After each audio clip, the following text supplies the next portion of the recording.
முல்லை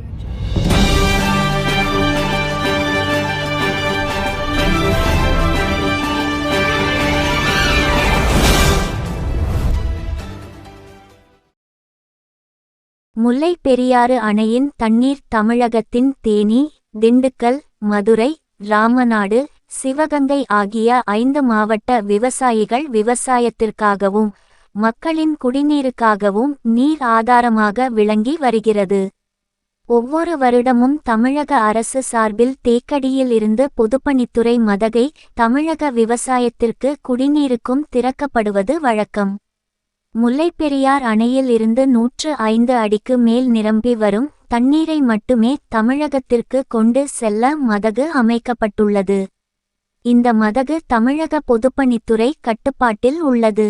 இந்த நிலையில் முல்லைப்பெரியாறு அணையிலிருந்து முதல் போக சாகுபடிக்கு தண்ணீர் திறந்து விட தமிழக அரசு நேற்று உத்தரவிட்டது.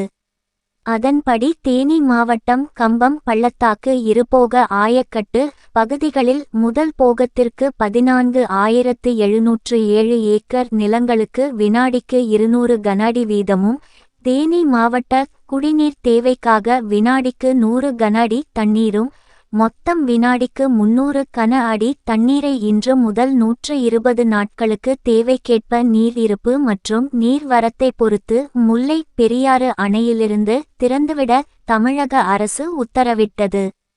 அதன்படி இன்று காலை முல்லை பெரியாறு அணை தண்ணீரை அதிகாரிகள் மற்றும் விவசாயிகள் தேக்கடிக்கு வந்து மதகு முன்பு சிறப்பு பூஜைகள் செய்து மலர்தூவி 300 கன அடி தண்ணீர் திறந்து வைத்தனர்.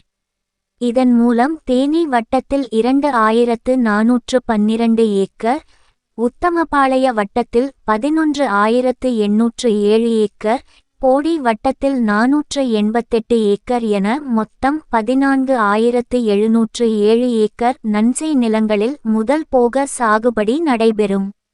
முதல் போக சாகுபடிக்கான நீர் தேவையை பூர்த்தி செய்வதற்கு ஏதுவாக இன்று முதல் தண்ணீர் திறக்கப்பட்டதால் தேனி மற்றும் அதன் சுற்று வட்டார பகுதியைச் சார்ந்த விவசாயிகள் மகிழ்ச்சியில் உள்ளனர்.